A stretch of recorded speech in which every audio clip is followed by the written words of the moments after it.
Welcome to Panacea tutor. आज हम बात करने वाले हैं रीजनिंग के बहुत ही इंपॉर्टेंट और एक इंटरेस्टिंग टॉपिक के बारे में, जिसका नाम है मैथमेटिकल ऑपरेशंस।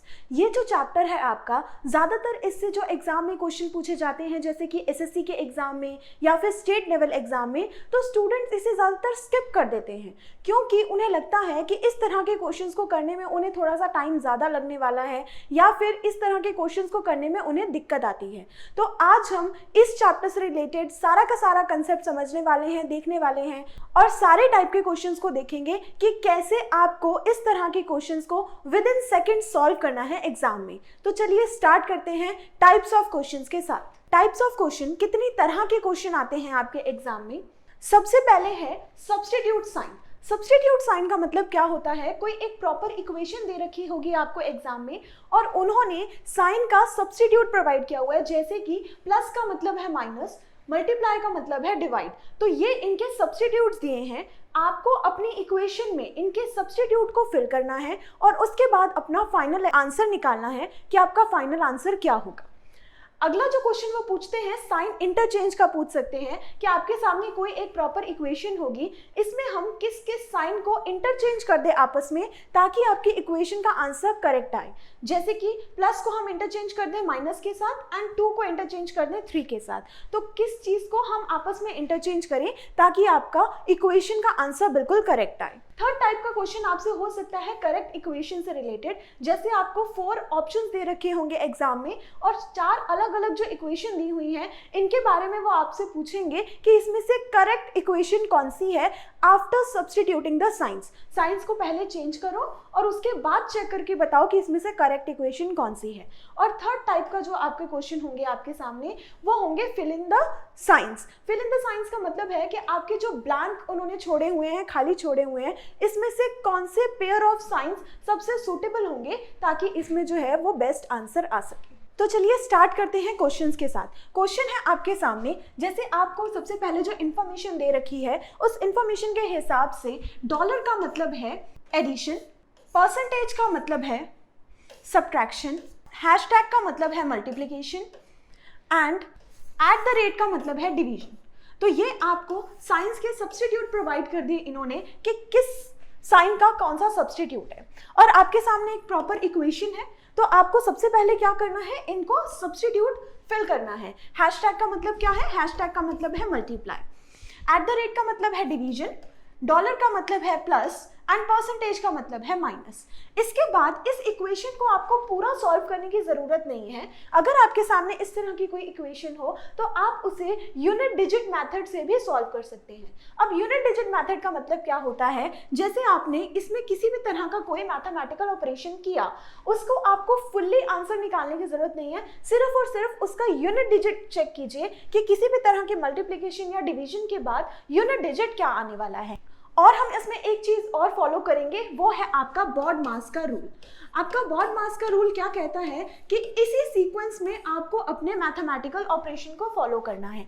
सबसे पहले आपने सॉल्व करनी है ब्रैकेट, आफ्टर दैट अगर कहीं पे ऑफ आ रहा है तो ऑफ को सॉल्व करना है, उसके बाद आपको डिवीजन करना है, उसके बाद multiplication, then addition, then subtraction. तो ये आपका प्रॉपर सीक्वेंस होना चाहिए इस तरह के क्वेश्चंस को सॉल्व करने के लिए। तो अपने बॉड मास के रूल के हिसाब से सबसे पहले हमें क्या करना है, डिवीजन। जब मैं 2 को डिवाइड करूंगी 2 से, I will get my answer that is 1। और उसके बाद यहाँ पे क्या है, मल्टीप्लिकेशन। नेक्स्ट मेरा ऑपरेशन होना चाहिए मल्टीप्लिकेशन का। जब मैं 18 को मल्टीप्लाई करूंगी 1 से तो मेरा जो फाइनल आंसर आएगा उसकी यूनिट डिजिट होने वाली है 8। इसके बाद आपको जो दिया हुआ है दैट इज प्लस एंड 18 का यूनिट डिजिट मैंने पिक किया 8, इसके बाद है माइनस और 18 का यूनिट डिजिट पिक किया दैट इज 8। तो अगर ध्यान से देखेंगे तो ये प्लस का 8 है और ये माइनस का 8 है, ये आपस में हो जाएगा कट। तो अब आपके पास जो फाइनल आंसर बचा वो बचा 8। अब इस 8 का क्या मतलब है, इस 8 का मतलब है आपके सामने जो 4 ऑप्शन है इनमें से आपका करेक्ट आंसर वो होगा जिसके यूनिट प्लेस पे 8 आ रहा है। तो इसमें ऑप्शन नंबर डी ऐसा है जिसके यूनिट प्लेस पे 8 आ रहा है, तो ऑप्शन नंबर डी हो जाएगा आपका correct answer. Moving on to next question. Next question है आपके सामने, अगर प्लस का मतलब है मल्टीप्लाई, मल्टीप्लाई का मतलब है माइनस, डिवाइड का मतलब है प्लस और माइनस का मतलब है डिवाइड, तो इस केस में आपको इस इक्वेशन को सॉल्व करना है। सबसे पहला हमारा स्टेप क्या होना चाहिए, हमारा पहला स्टेप है साइंस को सब्स्टिट्यूट करना। सब्स्टिट्यूट किया, माइनस का मतलब क्या है, डिवीजन, डिवीजन का मतलब है प्लस, प्लस का मतलब है मल्टीप्लाई, मल्टीप्लाई का मतलब है माइनस, एंड अगेन प्लस का मतलब है मल्टीप्लाई। अब इनको यूनिट डिजिट्स के हिसाब से हमें क्या करना है, सॉल्व करना है। जब हम 625 को डिवाइड करेंगे 25 से, आपका जो यूनिट डिजिट आने वाला है दैट इज 5। इसके बाद हमें करना है मल्टीप्लाई। जब हम 5 को मल्टीप्लाई करेंगे 20 से, तो मेरा फाइनल आंसर से कोई लेना देना नहीं है, इसकी यूनिट डिजिट आने वाली है 0। और यहाँ पे भी जब 3 को 10 से मल्टीप्लाई करेंगे तो फाइनल आंसर से कोई लेना देना नहीं है, जो आपकी यूनिट डिजिट आने वाली है दैट इज 0। इन दोनों के बीच में साइन है माइनस का, इन दोनों के बीच में साइन है आपका प्लस का। तो देख रहे हैं आप, इस पूरी इक्वेशन को सॉल्व करके आपका जो फाइनल आंसर आएगा दैट इज 5। अब ऑप्शंस में चेक कीजिए कौन से ऑप्शन में आपका यूनिट डिजिट 5 है, that is your option number B 95। तो यही हो जाएगा आपका करेक्ट आंसर। नेक्स्ट क्वेश्चन है आपके सामने। नेक्स्ट क्वेश्चन में ए का मतलब है माइनस, बी का मतलब है डिवाइड, सी का मतलब है प्लस और डी का मतलब है मल्टीप्लाई। तो ये आपको साइंस दिए हुए हैं। सबसे पहला स्टेप आपको अपने साइंस को फिल करना है। बी का मतलब डिवाइड, ए का मतलब माइनस, सी का मतलब हो जाएगा आपका प्लस और डी का मतलब हो जाएगा मल्टीप्लाई। अब जो BODMAS का रूल कहता है, BODMAS के अकॉर्डिंग सबसे पहले हमें क्या करना है, सबसे पहले हमें करना है डिवाइड। जब हम 411 को डिवाइड करेंगे 3 से, यू विल गेट 137। और 137 आपको पूरा नहीं कंसीडर करना, इसका सिर्फ और सिर्फ यूनिट डिजिट कंसीडर करना है, दैट इज 7। इसके बाद आपको करना है मल्टीप्लाई। अगर मैं 53 को मल्टीप्लाई करूंगी 20 से, तो मुझे पूरे को कंसीडर नहीं करना, मुझे सिर्फ इसके यूनिट डिजिट को कंसीडर करना है, दैट इज 0। इसके बाद जो आगे आपको ऑपरेशन दिया हुआ है दैट इज प्लस का 9 एंड बीच में है साइन माइनस का। ये आपकी बन के आई है फाइनल इक्वेशन। जब आप इसे सॉल्व करेंगे तो आप ध्यान से देखेंगे, आपका जो आंसर आएगा वो आएगा -2।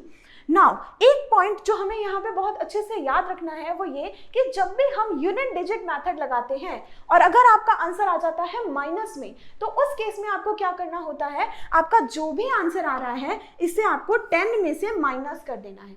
10 आपका कांस्टेंट नंबर है, आपका जो भी आंसर आएगा उसे आपको 10 में से माइनस कर देना है। यहाँ पे आपको 10 में से माइनस करना है 2, you will get your answer that is 8। अब आपको ऑप्शंस में ये चेक करना है कि कौन सा ऑप्शन है जिसके यूनिट डिजिट पे 8 हो। तो आपके सामने ये जो 4 ऑप्शन है, इसमें ऑप्शन नंबर सी है जिसके यूनिट प्लेस पे 8 आ जाएगा, तो ऑप्शन नंबर सी हो जाएगा आपका correct answer. Moving on to next question. Next question है आपके सामने जहां पर स्टार का मतलब है एडेड टू, एंड का मतलब है डिवाइडेड, एट द रेट का मतलब है मल्टीप्लाइड एंड परसेंटेज का मतलब है सब्ट्रैक्टेड। ये है आपके साइंस के सब्स्टिट्यूट। तो सबसे पहले हम सब्स्टिट्यूट को फिल करेंगे। जब हमने सब्स्टिट्यूट को फिल किया, यहाँ पे आ जाएगा डिवाइड, यहाँ पे आ जाएगा मल्टीप्लाई, यहाँ पे आ जाएगा माइनस और यहाँ पे आ जाएगा आपका प्लस। BODMAS के अकॉर्डिंग सबसे पहले क्या करना है, सबसे पहले करना है डिवाइड। डिवाइड करेंगे तो 19 2 38 एंड 1 21 आ जाएगा यहाँ पे। इन्हें जब आपने मल्टीप्लाई करना है तो 1 को जब आप मल्टीप्लाई करोगे 21 से, तो आपकी यूनिट प्लेस आने वाली है अगेन 1। इसमें से माइनस कर देना है यूनिट प्लेस का 1 और प्लस कर देना है 0। ये आपकी बनकर आई फाइनल इक्वेशन। इस फाइनल इक्वेशन को सॉल्व करके आपका आंसर आ जाएगा 0। अब आप जाएंगे ऑप्शंस की तरफ और ऑप्शंस में ये चेक करेंगे कि इसमें से कौन सा ऑप्शन है जिसके यूनिट प्लेस पे 0 है। यहाँ पर 2 ऑप्शंस आ चुके हैं आपके सामने जिसके यूनिट प्लेस पे 0 है। अब इस केस में हम क्या करेंगे, इस केस में आपकी जो 2 ऑप्शंस हैं ए एंड सी वो तो हो गए डायरेक्टली एलिमिनेट। अब इससे आगे इन दोनों ऑप्शंस को आपको चेक करना पड़ेगा कि इन दोनों ऑप्शंस में से करेक्ट आंसर क्या है। तो चलिए फिर से इक्वेशन पे आते हैं। यहाँ पर आया था 21 का स्क्वायर, 21 का स्क्वायर इज 441, जिसमें से हमें माइनस करना है 41 और प्लस करना है 100। 441 minus 1 that is 400 and 400 plus 100 you will get your correct answer 500 and 500 is option number B। तो इस क्वेश्चन का करेक्ट आंसर हो जाएगा option number B 500। Moving on to next question. Next question है आपके सामने जहां पर आपको एक इक्वेशन दी हुई है और उन्होंने बोला है कि इनमें से कौन सा परफेक्ट पेयर होगा जो साइंस को इंटरचेंज करके आपको करेक्ट आंसर देने वाला है। तो जब भी आपके सामने इस तरह के क्वेश्चंस होंगे तो आपको क्या करना है, अपने BODMAS के रूल को नहीं छोड़ना है। और आपका BODMAS का रूल क्या कहता है कि सबसे पहले जो ऑपरेशन करना है दैट इज डिवाइड। तो यहाँ पे भी हम जो सबसे पहले साइन चेक करेंगे वो होगा डिवाइड का साइन। जब आपने यहाँ पे डिवाइड का साइन चेक किया तो पेयर क्या बन रहा है, पेयर है डिवाइड एंड मल्टीप्लाई का। अगर मैं डिवाइड की जगह पे मल्टीप्लाई लिख दूं एंड मल्टीप्लाई की जगह पे डिवाइड, तो इस केस में आपको ये चेक करना है कि आपका जो नंबर है वो कंप्लीटली डिविजिबल होनी चाहिए। जैसे कि 12 इज कंप्लीटली डिविजिबल टू 2, तो इसके पूरे चांसेस हैं कि यही आपका करेक्ट आंसर हो। लेकिन हमें क्या करना पड़ेगा, हमें बाकी के ऑप्शंस भी चेक करने पड़ेंगे। तो इसको जल्दी से चेक करते हैं। अगर मैं इसको डिवाइड करूं I will get 6 over here, और अगर मैं इनको मल्टीप्लाई करूं मेरे पास आ जाएगा 18, बीच में है माइनस का साइन, अगेन है आपके पास 5 प्लस। अगर इन दोनों को ऐड किया जाए आपके पास आ जाएगा 23, एंड 23 में से अगर मैं 6 माइनस करूं you will get your answer that is 17। तो इसका करेक्ट आंसर हो जाएगा आपका option number A that is 17। Moving on to next question. Next question है आपके सामने, ये इक्वेशन दी हुई है और फिर से आपको बताना है कि इसमें से कौन से साइंस को इंटरचेंज करके आपका करेक्ट आंसर आने वाला है। सबसे पहले हमारा स्टेप बिल्कुल सेम रहेगा, डिवाइड एंड डिवाइड। यहाँ पे दो ऑप्शंस में आपको डिवाइड अवेलेबल है। पहला डिवाइड का पेयर है प्लस के साथ, तो अगर मैं प्लस की जगह पर यहाँ पे डिवाइड लिखती हूँ तो 3 डिवाइड बाई 8 ये कंप्लीटली डिविजिबल नहीं है, इसका मतलब ये आपका ऑप्शन नहीं हो सकता। नेक्स्ट जो आपका ऑप्शन है that is divide and multiply. अगर मैं मल्टीप्लाई की जगह पे डिवाइड लिखती हूँ दैट इज 6 डिवाइड बाई 3, जो कि आपका ऑप्शन हो सकता है। तो यहाँ पर अभी चांसेस हैं कि ये आपका ऑप्शन हो, लेकिन हमें क्या करना पड़ेगा, इसे पूरा चेक करना पड़ेगा। पूरा चेक करने के लिए हम क्या करते हैं, डिवाइड की जगह पर हो जाएगा आपका मल्टीप्लाई, यहाँ पे अगेन माइनस। 12 को मल्टीप्लाई करेंगे 2 से तो आपका आ जाएगा 24, और इस जब हम 6 को डिवाइड करेंगे 3 से आपका आंसर आ जाएगा 2। यहाँ पे है बीच में माइनस का साइन एंड प्लस में है आपका 8। तो जब हमने इसको ऐड किया 24 plus 8 you will get your answer that is 32, and 32 minus 2 is 30। इसका मतलब इस इक्वेशन के हिसाब से आपका आंसर क्या आ रहा है 30, लेकिन आपका आंसर आना क्या चाहिए था 16। इसका मतलब ये वाला ऑप्शन भी आपका हो जाएगा गलत। तो ऑप्शन नंबर डी भी इसका करेक्ट आंसर नहीं है। तो अब आपको चेक करने पड़ेंगे बाकी के दो ऑप्शंस। बाकी के दो ऑप्शंस को चेक करते हैं। सबसे पहले चेक करते हैं ऑप्शन नंबर बी को, जिसमें साइन कौन कौन से इंटरचेंज हो रहे हैं, माइनस एंड प्लस। माइनस की जगह पे है प्लस और प्लस की जगह पे है माइनस। इन दोनों को जब मैंने डिवाइड किया मेरे पास आ जाएगा 6। इसके बाद इन दोनों को जब मैंने मल्टीप्लाई किया मेरे पास आ जाएगा 18। बीच में साइन है आपका प्लस का और इसके बाद है आपका -8। तो नॉर्मली इस इक्वेशन को सॉल्व करके देखते हैं। 18 माइनस 8 दैट इज 10 प्लस 6, और 10 प्लस 6 आ जाएगा आपका करेक्ट आंसर दैट इज 16। तो इस क्वेश्चन का करेक्ट आंसर होने वाला है option number B. Next question देखते हैं। नेक्स्ट क्वेश्चन में फिर से आपके सामने इक्वेशन है, साइंस को आपको इंटरचेंज करना है। सबसे पहले क्या पिक करने वाले हैं हम, डिवाइड। डिवाइड को जब हमने पिक करना है डिवाइड एंड मल्टीप्लाई, तो मल्टीप्लाई की जगह पे हम डिवाइड यूज कर सकते हैं और डिवाइड की जगह पे हम मल्टीप्लाई यूज कर सकते हैं। लेकिन 4 डिवाइड बाई 3 ये करेक्ट ऑपरेशन नहीं है। 4 को हम 3 से डिवाइड नहीं कर सकते, इसका मतलब ये ऑप्शन आपका हो जाएगा गलत। नेक्स्ट ऑप्शन है डिवाइड एंड माइनस, तो माइनस की जगह पर हो जाएगा डिवाइड एंड डिवाइड की जगह पे हो जाएगा माइनस। अगर इस चीज को हम ध्यान से देखें तो हम इसे ऐसे लिख सकते हैं दैट 3 डिवाइड बाई 6 आगे है आपका मल्टीप्लाई बाय 4।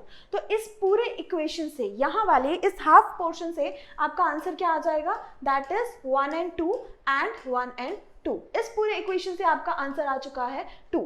बाकी आपके पास क्या लेफ्ट ओवर बचा, लेफ्ट ओवर बचा है आपके पास 9 प्लस 5 एंड -2।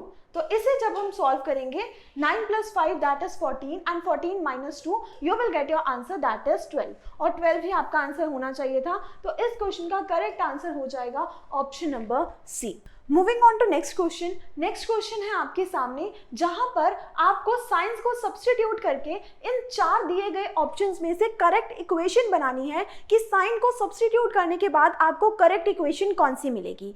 तो इस तरह के क्वेश्चंस को सॉल्व करने के लिए सबसे पहले हमने जो पिक करना है दैट इज डिवाइड। अगेन फिर से हम डिवाइड को सबसे पहले पुट करके ये चेक करेंगे कि कौन सा ऑप्शन है जो कि कंप्लीटली डिवाइड हो रहा है। तो डिवाइड कहाँ पर है, अगर हम अपने इंफॉर्मेशन के हिसाब से देखें तो divide means minus and minus means divide. तो जहां पर भी आपको माइनस दिया हुआ है उसका मतलब है डिवाइड। तो पूरी इक्वेशन में जहां पे माइनस दिया है वहां अगर मैं डिवाइड पुट करके देखूं तो 40 divide by 10, yes there is a possibility to divide 40 by 10। Next है आपके पास 10 डिवाइड बाय 4, लेकिन ये तो पॉसिबल ही नहीं है, तो ऑप्शन नंबर बी हो जाएगा आपका एलिमिनेट। नेक्स्ट है आपके पास अगेन 10 डिवाइड बाय 4, तो ऑप्शन नंबर सी भी हो जाएगा आपका एलिमिनेट। और नेक्स्ट है आपके पास 8 डिवाइड बाय 4, जो कि पॉसिबल है। तो अब आपके दो ऑप्शंस डायरेक्टली एलिमिनेट हो चुके हैं, जो ऑप्शन बचे हैं that is A and D. अब इस पूरी इक्वेशन को आपको साइंस को सब्स्टिट्यूट करके चेक करना पड़ेगा कि इन दोनों में से आपका करेक्ट आंसर कौन सा है। जब हम पहले में साइंस को सब्स्टिट्यूट करेंगे तो plus means multiply, divide means minus and multiply means plus. ये हो गए साइंस सब्स्टिट्यूट। अगेन ऑपरेशन कैसे चलेगा, बॉड मास के हिसाब से। बॉड मास में इन दोनों को जब डिवाइड करेंगे you will gate 4 and 4 multiply by 5 you will gate 20 and 20 minus 4 you will gate 16 and 16 plus 5 you will gate 21। तो इस क्वेश्चन का करेक्ट आंसर हो जाएगा आपका option number A that is 21। Moving on to next question. Next question है आपके सामने, आपको साइंस को सब्स्टिट्यूट करना है। ए का मतलब क्या है, ए का मतलब है आपका सब्ट्रैक्शन, बी का मतलब है आपका एडिशन, सी का मतलब है आपका डिवीजन एंड डी का मतलब है मल्टीप्लिकेशन। तो यही साइंस के हिसाब से हम सब्स्टिट्यूट कर देंगे। डिवाइड कहाँ पर आ रहा है, डिवाइड आ रहा है सी पर, तो जहां जहां पर भी सी होगा वहां पे हम डिवाइड पुट कर देंगे। अगर हम यहाँ पे डिवाइड लगाते हैं तो 17 डिवाइड बाय 1 हम बोल सकते हैं कि हाँ यहाँ पे चांसेस हैं कि 17 1 से डिवाइड हो सकता है, तो इसीलिए अभी इस ऑप्शन को हम एलिमिनेट नहीं करते हैं। नेक्स्ट जो है दैट इज 5 डिवाइड बाय 7, लेकिन ये तो पॉसिबल ही नहीं है, तो ये ऑप्शन हो जाएगा आपका एलिमिनेट। नेक्स्ट है आपके पास 13 डिवाइड बाय 13, हाँ जी इस चीज की पॉसिबिलिटी है कि 13 13 से डिवाइड हो सकता है। और नेक्स्ट है आपके पास 18 डिवाइड बाय 16, लेकिन 18 16 से डिवाइड नहीं होता है, तो ये ऑप्शन भी आपका हो जाएगा एलिमिनेट। अब फाइनली आपके पास कितने ऑप्शंस बचे, ए एंड सी। तो इन दोनों में आपको बाकी के वैल्यूज को पुट करके अपना आंसर निकालना पड़ेगा। ए का मतलब होता है माइनस, बी का मतलब होता है प्लस, डी का मतलब होता है मल्टीप्लाई। अगर इस चीज को हम सॉल्व करें तो सबसे पहले आपको करना पड़ेगा डिवाइड, और 17 डिवाइड बाय 1 दैट इज 17। 17 को आगे मल्टीप्लाई करना पड़ेगा 16 से। 16 से जब मैं मल्टीप्लाई करूं तो 17 into 16 I will get 272 over here. इसके बाद मुझे इसमें माइनस करना है 3 और प्लस कर देना है 12, तो 272 माइनस 3 प्लस 12, आपके पास जो आंसर आ जाएगा इसे ऐड ऑन करके ये आ जाएगा 263। 263 विल बी योर आंसर, लेकिन आपका जो आंसर होना चाहिए था वो होना चाहिए था 163, तो ये ऑप्शन हो जाएगा आपका गलत। तो अल्टीमेटली अब जो आपका करेक्ट ऑप्शन बचा that is option number C. लेकिन इसे एक बार सॉल्व करके भी देख लेते हैं। 13 divide by 13 that is 1 and A का मतलब है आपका माइनस, बी का मतलब है आपका प्लस और डी का मतलब है मल्टीप्लाई। अगेन यहाँ पे जब हम मल्टीप्लाई करेंगे तो 13 का स्क्वायर होता है आपके पास 169 और 169 माइनस 1 प्लस 13, ये आपके पास जो है वो पूरी इक्वेशन बन के आई। इसमें जब हम 169 प्लस 1 करेंगे you will gate 170 and 170 minus 13 you will get your correct answer that is 157। तो इस क्वेश्चन का करेक्ट आंसर हो जाएगा आपके पास ऑप्शन नंबर सी 157।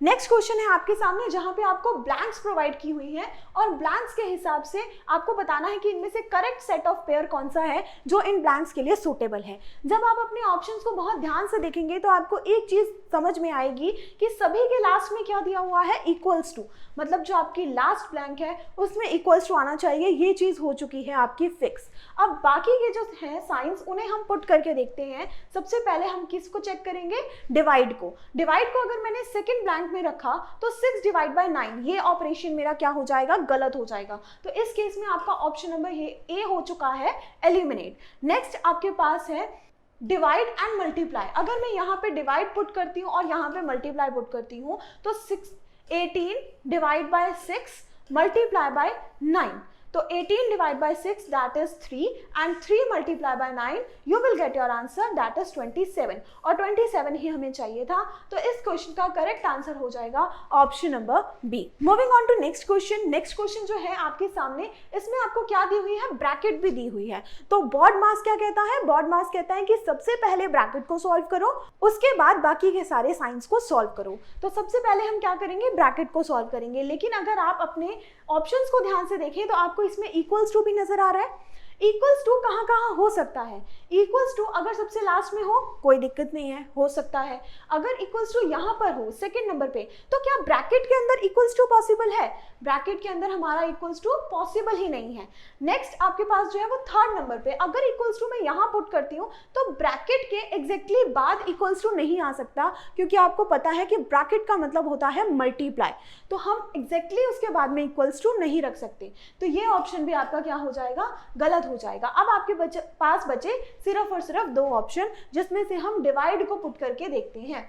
अगर मैं यहाँ पर डिवाइड पुट करती हूँ तो आपका जो फर्स्ट है उसके हिसाब से बनेगा 14 माइनस 9 डिवाइड बाय 6, लेकिन आपका पॉइंट्स में आंसर नहीं आना चाहिए, आपका आना चाहिए करेक्ट आंसर। इसके लिए मुझे क्या पुट करना पड़ेगा, option number D. Option number D के हिसाब से 14 multiply by 9 minus 6 divide by 15 equals to 8। और अगर हम इसे सॉल्व करके देखते हैं प्रॉपर, तो 14 मल्टीप्लाई बाय 9 हो जाएगा आपके पास 126। 126 में से मुझे 6 को करना है माइनस, आई विल गेट 120, और 120 को मुझे डिवाइड करना है 15 से। जब मैं 120 को 15 से डिवाइड करूंगी तो मेरे पास आ जाएगा 8, और 8 इज माई करेक्ट आंसर। तो इस क्वेश्चन का करेक्ट आंसर हो जाएगा ऑप्शन नंबर डी।